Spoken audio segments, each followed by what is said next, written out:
It's an honor to bring you the word of the week. The word of the week this week is honor. Let's take a look. Time is our noun, honor, value, worth, price, or even penalty. In fact, the term for death penalty in Greek is thanatou timao, the sentence to death.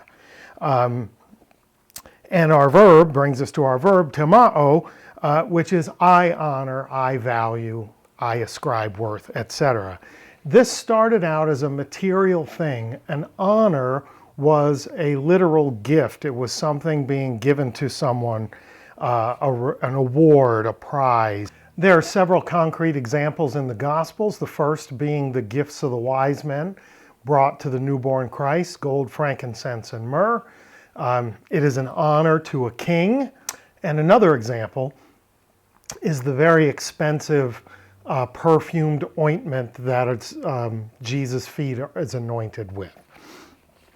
Later, these tangible honors became anything that showed value, appreciation of someone. Let's look at a few examples.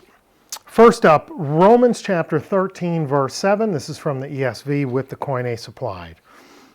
Pay to all what is owed to them, taxes to whom taxes are owed, revenue to whom revenue is owed, respect to whom respect is owed, honor, timain, to whom honor is owed, timain a second time. Let's go on to Romans 12:10. Love one another with brotherly affection, outdo one another in showing honor.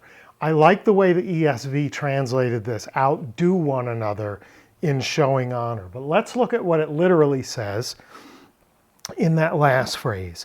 Te time allelus proegumenoi.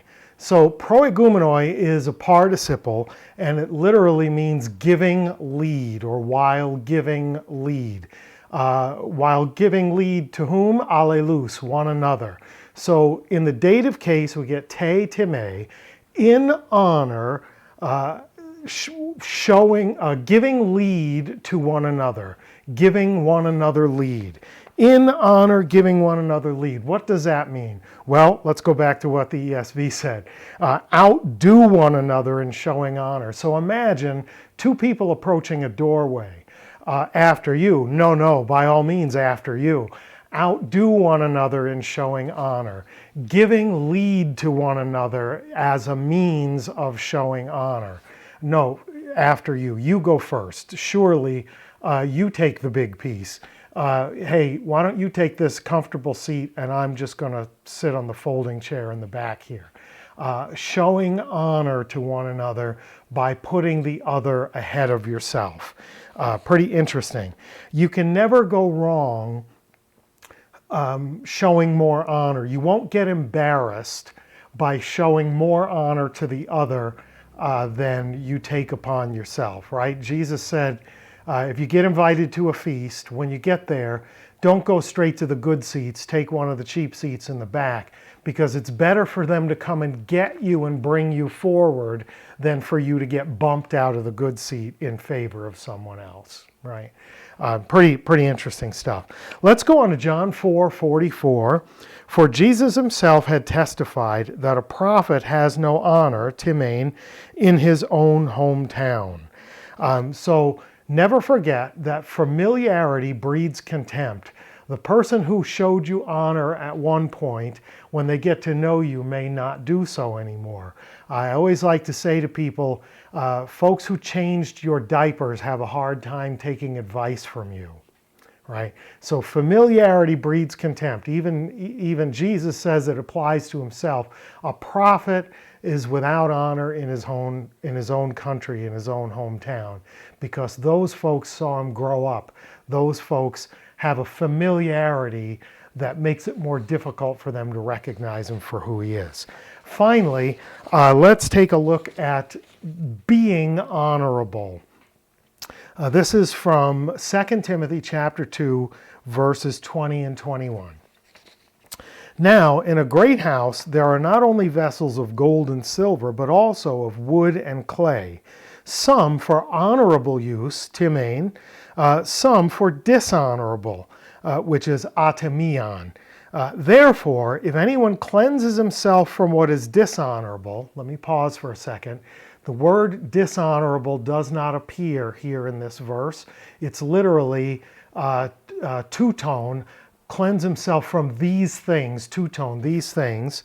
He will be a vessel for honorable use, timein again, set apart as holy, useful to the master of the house, ready for every good work. So notice the basic principle from this verse, the analogy we draw from this verse, is not everyone is worthy of equal honor. That's a real sticking point in modern society, at least in the United States. I don't know about elsewhere. But here in the United States, there seems to be a prevailing view that if you have a pulse and you are above room temperature, you are to be treated with great respect, deference, and honor. It used to be you had to do something that distinguished you. You had to show honorability. You had to do something that was worthy of honor to receive honor. But particularly among young Americans, if you have a pulse, if you are above room temperature, you are supposed to be shown some degree of deference.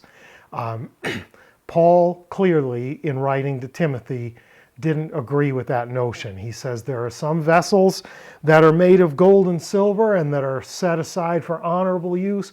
There are some that are clay and wood and they're for lesser uses. At some place, there's got to be a mop bucket, right? But he also says in this verse, this is significantly important, that a person's honorability, their honorableness, if that's even a word, is not fixed. This is not a caste system. You are not born as an untouchable or an aristocrat. Your honorability is flexible and you can change it. He even says, if you cleanse yourself from these things, you can be set aside for holy purpose. You can be more useful. You can be of higher value and worth. Therefore, you will be more honorable, right? So he tells Timothy, he's teaching Timothy, who is set apart as sort of the bishop of Ephesus, to communicate to people that in Christ they can set aside the dishonorable, become more honorable, become set apart for holy purpose, and increase their value and worth in each other's eyes and in God's eyes. Pretty cool stuff. So he not only says that honorability isn't fixed, he encourages people to set aside their dishonorability and to make themselves more honorable. And that's great advice and a great way for us to end with our word of the week, time, honor. Timao is our verb, I honor, and set aside the other things and give deference to the ones who go before you, after you, after you, and show honor where it's earned and where it's deserved. And as best as we all can, let's be more honorable today and every day. I hope that was good for you. And until next time, Karis Kai or Ene Humin, grace and peace to you.